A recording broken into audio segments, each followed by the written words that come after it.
Queridos irmãos e amigos, boa noite. Somos a Igreja Batista do Jardim Guanabara, uma comunidade a serviço de Deus e da vida.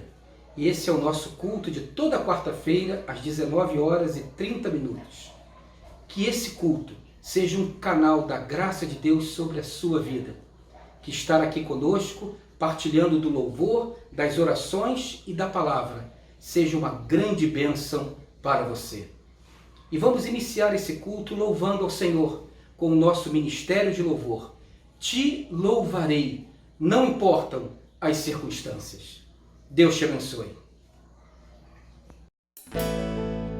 Te ofertamos, Senhor, tudo. Ainda é pouco, mesmo que dessemos a nossa vida, por Ti seria pouco, Senhor.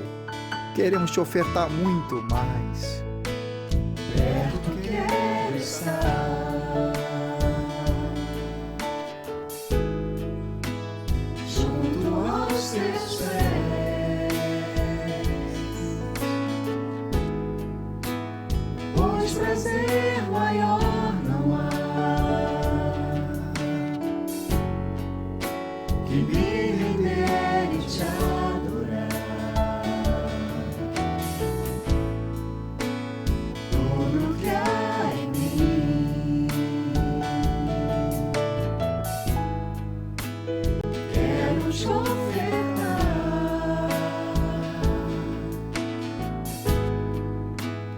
mas ainda é pouco eu sei. Se comparado ao que ganhei, não sou apenas servo, Teu amigo me tornei.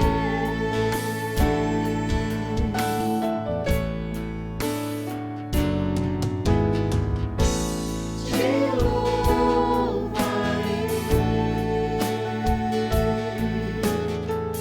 não importam as circunstâncias,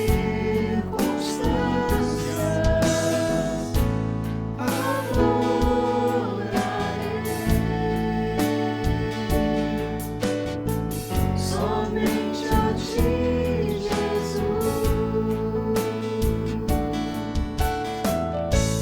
Te louvarei,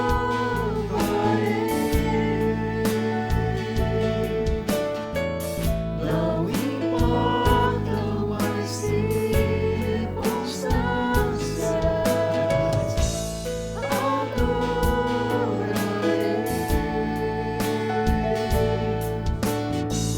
somente a Ti, Jesus. Obrigado, Senhor. Obrigado. Te adoramos, Senhor, adoramos o Teu nome, ó Pai. Perto quero estar,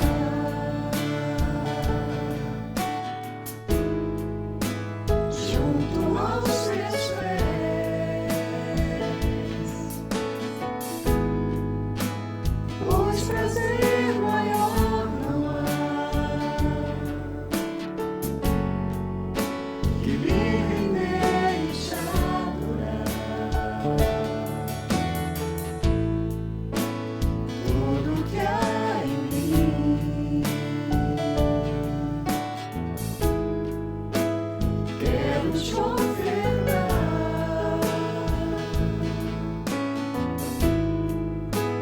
mas ainda é pouco eu sei.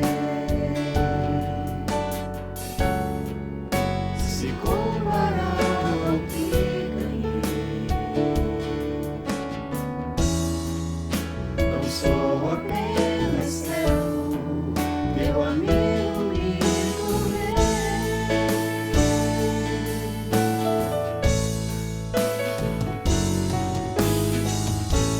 Te louvarei,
nosso louvor, a nossa adoração. Somente a Ti, Jesus.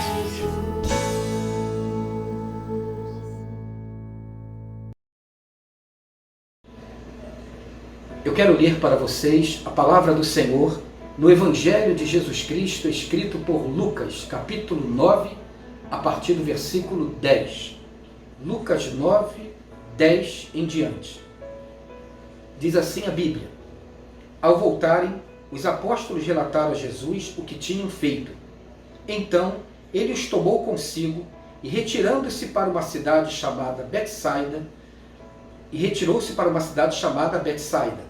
Mas as multidões ficaram sabendo e o seguiram. Ele as acolheu e falava-lhes acerca do reino de Deus e curava os que precisavam de cura. Ao fim da tarde, os 12 aproximaram-se dele e disseram: Manda embora a multidão para que eles possam ir aos campos vizinhos e aos povoados e encontrem comida e pousada, porque aqui estamos em lugar deserto. Ele, porém, respondeu: Dê-lhes vocês algo de comer.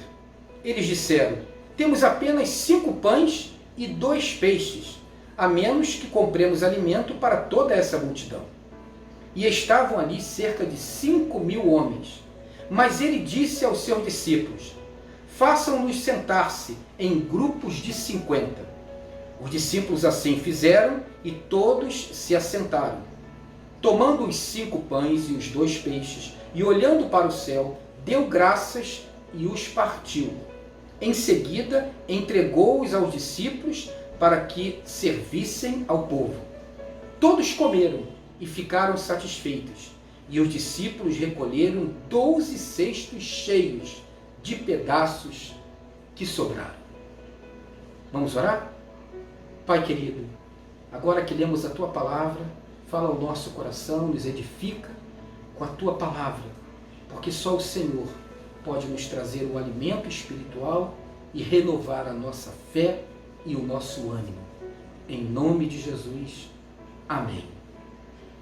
Eu quero falar para vocês sobre o milagre da multiplicação. E quando eu leio esse texto, eu destaco algumas coisas maravilhosas sobre como enfrentar as contingências mais difíceis, enfrentar esse nosso momento difícil de luta contra o coronavírus e como experimentar o milagre da multiplicação.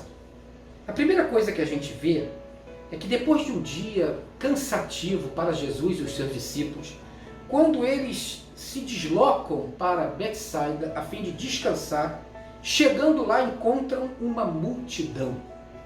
E essa multidão sedenta de uma palavra, sedenta e faminta de uma palavra de fé, com muitos enfermos esperando uma cura, ou seja, pessoas ali numa realidade de necessidade.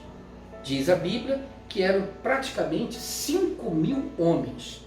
Como as mulheres e as crianças não eram contadas, podemos imaginar aí uma multidão de pelo menos umas 10.000 pessoas. E Jesus então para e atende a multidão. Diz o texto que ele as acolheu, falava-lhes acerca do reino de Deus e curava os enfermos. Ou seja, Jesus era movido de compaixão. Essa é a primeira lição. Precisamos ser movidos de compaixão. E compaixão é se importar com a dor alheia, assim como Jesus se importou. É amar não só de palavras, mas de atos. É fazer algo para minorar a dor, para trazer socorro, saúde e vida para quem está sofrendo. Aquela população era uma população massacrada. Era da Galileia, uma região pobre. Vivia um momento onde os impostos, inclusive sobre a pesca, estavam sobretaxados. Na ambição de fortalecer o Império Romano, os romanos não titubeavam e assolavam aquele povo humilde com impostos cada vez mais altos. Viviam uma opressão, uma situação de injustiça e de violência. Ou seja, um povo adoecido, oprimido, castigado, com muitos doentes. Jesus se comove com aquilo. se importa com eles, não vê a hora, e então começa a acolhê-los e a atendê-los. A vida se constrói com compaixão. Começa dentro de nossa própria casa e se estende por onde nós formos, naquilo que fizermos. Compaixão. Imagine se você entender que tudo que você faz na vida, até a sua profissão, a sua ocupação de trabalho, se você compreender isso numa perspectiva de compaixão. Entender que além de um ganha-pão, é uma forma de servir. Como as pessoas que têm trabalhado nas clínicas, nos hospitais, alguns estão há 30 dias sem ver a sua família, movidos por compaixão. A realidade se constrói com compaixão. As relações se fortalecem com compaixão. A vida se faz com compaixão, não com poder, não com glória humana, não com vaidade, não com egoísmo, não defendendo só o seu, cada um por si e que o diabo carregue o último. Não. A vida se constrói com compaixão. Nesse momento, todos nós estamos sendo desafiados a uma vida de compaixão, a nos importar com a dor alheia, seja uma questão física, seja apenas oferecer um ouvido, fazer uma oração, se importar com o outro. Então fica essa primeira lição.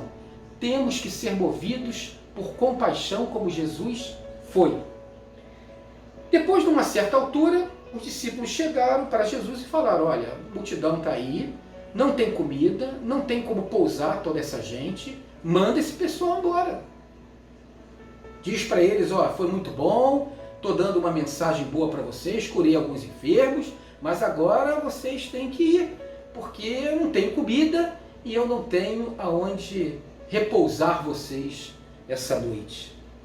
E aí Jesus os surpreende e olha para aqueles homens e diz: façam vocês isso, deem vocês alimento para a multidão. Ou seja, Jesus coloca-os diante da sua impossibilidade e manda-os fazer algo. Agora, como fazer algo diante daquilo que é impossibilidade? Como fazer algo se você não tem nada? E aí que está essa grande lição do milagre de Jesus. Jesus é aquele que pega o que nos é impossível, aquilo que é impossibilidade, aquilo que é nada, e quando nós oferecemos aquilo, Ele multiplica. Ele multiplica a partir do que é impossibilidade e do que é nada. Os homens olham para Jesus e falam: olha, nós só temos aqui 5 pães e 2 peixes. Ou seja, impossível. Jesus então faz coisas fantásticas. Primeiro delas, ele pede que pegue aquela multidão de mais ou menos umas 10.000 pessoas, porque 5.000 homens, contando agora com mulheres e crianças, em torno de umas 10.000 pessoas. E pede que todos fiquem assentados em grupo de 50. Então você imagina como deve ter sido fácil isso, né? Sem um guarda municipal para ajudar a organizar a multidão, né? Sem um aparelho de som. Como é que fazia para poder dividir aquela multidão de 10.000 pessoas em 200 grupos de 50? E aqueles homens fizeram isso e a multidão ficou assentada em grupos de 50. Olha que maravilha! O Senhor Jesus Cristo pega uma multidão amorfa, uma multidão de desconhecidos, uma multidão de perdidos no meio da multidão e transforma em grupos, em comunidades, em grupos de 50, onde as pessoas poderiam se sentar e olhar nos olhos. Olha que lição! A lição da comunidade, a lição do grupo, a lição de nos aproximarmos. O momento de contingência é um momento que grita por comunidade, que grita por grupo, que grita por aproximação. Num momento, aquela multidão amorfa de desconhecidos agora passam a ser pessoas conhecidas. pessoas que se olhavam, pessoas que começaram a trocar o seu nome, pessoas que se reconheceram, eu sou dessa aldeia, eu sou desse povoado, eu vim dessa região, ou seja, começa a haver ali uma partilha de vida. Essa é a segunda lição. Como sermos grupo estando isolados? Como sermos grupo estando cada um de nós na sua própria casa? Somos grupo primeiro com a nossa família. Somos grupo com aquelas pessoas que são da nossa relação de afeto, as pessoas próximas a nós. É hora da gente criar laços. É hora de você, sim, investir na rede social. É hora de você ligar. É hora de você, mesmo estando fisicamente distante, se aproximar. É hora de comunidade, é hora de reconhecimento, é hora de troca. Eu creio que a nossa igreja, mesmo estando distante, tem experimentado um momento de comunidade, de união. As pessoas estão ligadas, as pessoas sabem o quanto elas precisam orar umas pelas outras e o quanto elas precisam se portar umas com as outras. Quantas pessoas você tem procurado? Talvez seja a hora de você procurar aquele parente que você não vê há muito tempo. Uma troca de telefone, uma troca de mensagem, um sentimento de pertencimento, de grupo, de família, já pode ajudar muito nessa hora. Jesus então pede que eles façam isso, eles fazem, pega aqueles 5 pães e os 2 peixes, agradece ao Senhor e os parte. E aí então aqueles homens começam a dividir e aquilo vai se multiplicando. E eu vejo ali 2 milagres. Pensa que Deus sempre estará pronto a multiplicar aquilo que você decide partilhar. No outro texto paralelo de um outro evangelista, vai dizer que é um jovem que oferece os 5 pães e os 2 peixes. Mas pensa uma multidão de 10.000 pessoas, com homens, mulheres, crianças. Será que ninguém trouxe um lanchinho? Será que ninguém trouxe algo para si? Será que na hora que os discípulos começaram a perguntar quem tinha alguma coisa para dividir, a maioria não escondeu, não colocou debaixo da túnica, não colocou entre as pernas escondido enquanto estava sentado? Sabe, a gente é assim. Naturalmente a gente tem ações egoístas, a gente sempre pensa primeiro do nosso. E eu vejo que ali houve um duplo milagre. Um milagre que aconteceu no momento em que Jesus pega aquela oferta de 5 pães e 2 peixinhos, aquela impossibilidade, aquele nada diante de uma multidão de 10.000 pessoas. E com fé, movido por esse sentimento de compaixão, ele, o Messias, começa a partir diante dos olhos daquelas pessoas, e ele vai partindo, e os pedaços não se acabam, e vão chegando um a um, e as pessoas vão comendo, e um milagre, mas também um milagre que deve ter comovido muitos, que naquele momento estavam com algo escondido, e começaram a partilhar o milagre de Deus e o milagre de Deus na vida dos homens. O milagre de Deus e o milagre de Deus através dos homens. Jesus pega o pão e os peixes e divide. Milagre. Pessoas que estavam escondendo seu lanche. Divide. Milagre. Jesus pega aquele pouco, aquele nada, aquela impossibilidade e milagrosamente parte e divide por uma multidão. Homens egoístas, preocupados só consigo, se comovem e experimentam o milagre do amor, da compaixão nos seus corações e dividem o que têm. E Deus sempre multiplicará aquilo que você estiver disposto a partilhar. O milagre da multiplicação. Nesse momento de dificuldade, e muitas dificuldades financeiras, muitas dificuldades econômicas, muitas pessoas que estão nesse exato momento tendo grandes problemas com o seu negócio, alguns até fechando a sua porta, pessoas perdendo o seu emprego. É o momento de nós nos unirmos. Por mais que você pense, eu tenho muito pouco, o seu pouco nas mãos de Deus, aquilo que você estiver disposto a partilhar, Deus irá multiplicar. Ele multiplica aquilo que nos dispomos diante dele.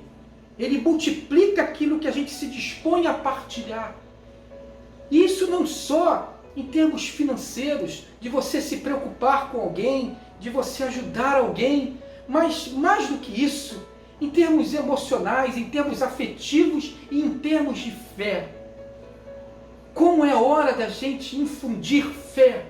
Se é verdade que o vírus contagia, vida também contagia, esperança também contagia, fé também contagia, compaixão e generosidade inunda o mundo inteiro. Haverá resistências, mas sempre haverá muita gente de braços e coração aberto para receber e para partilhar o que recebeu. Esse milagre que Jesus operou diante dos olhos daqueles homens e que Jesus operou no coração de tantos outros, fez com que no final de tudo sobrasse 12 cestos. 12 cestos. É um milagre da graça que se multiplica em cima da graça.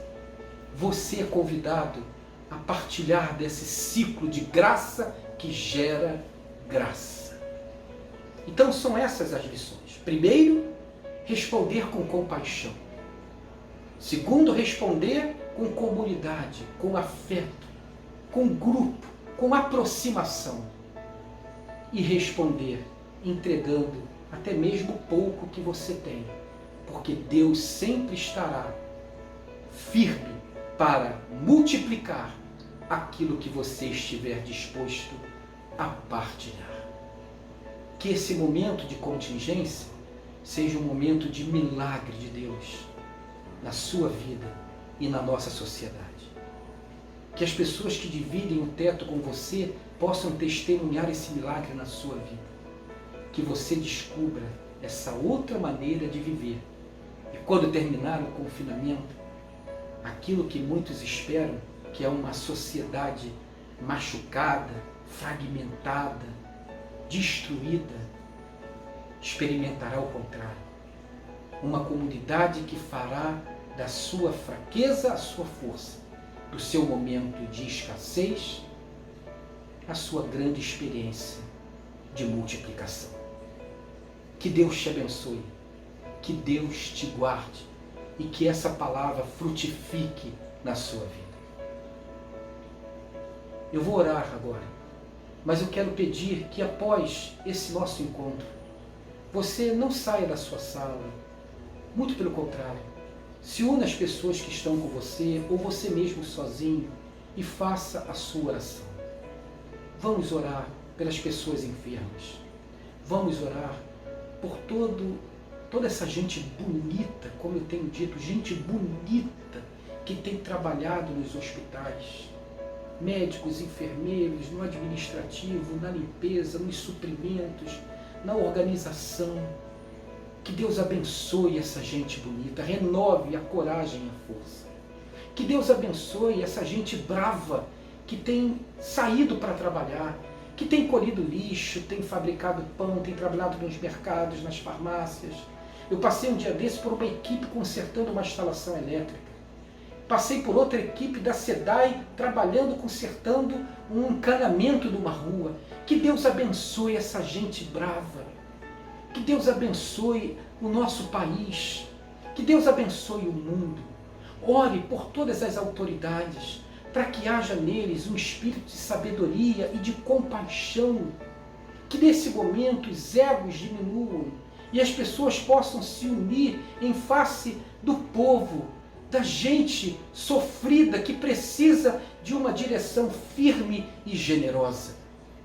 Ore também pelas pessoas que estão trabalhando, buscando uma cura, uma vacina para essa enfermidade. Que Deus visite essas pessoas, que Deus abençoe todos esses experimentos, todos esses processos. Ou seja, hora de nós orarmos por toda ação de bem que tem sido realizada no mundo inteiro, que Deus possa renovar o trabalho de toda essa gente. Coloque diante do Senhor a sua vida, a sua família. Que Deus te abençoe grandemente. Que o amor de Deus, o nosso Pai, que a graça redentora do nosso Senhor Jesus Cristo e as consolações do Espírito Santo inundem a sua vida, por onde você passar, que você seja um testemunho desse amor, dessa graça e dessa consolação, e que Deus dê a você uma vida abençoada e abençoadora. Amém. Um beijo no coração e uma boa noite.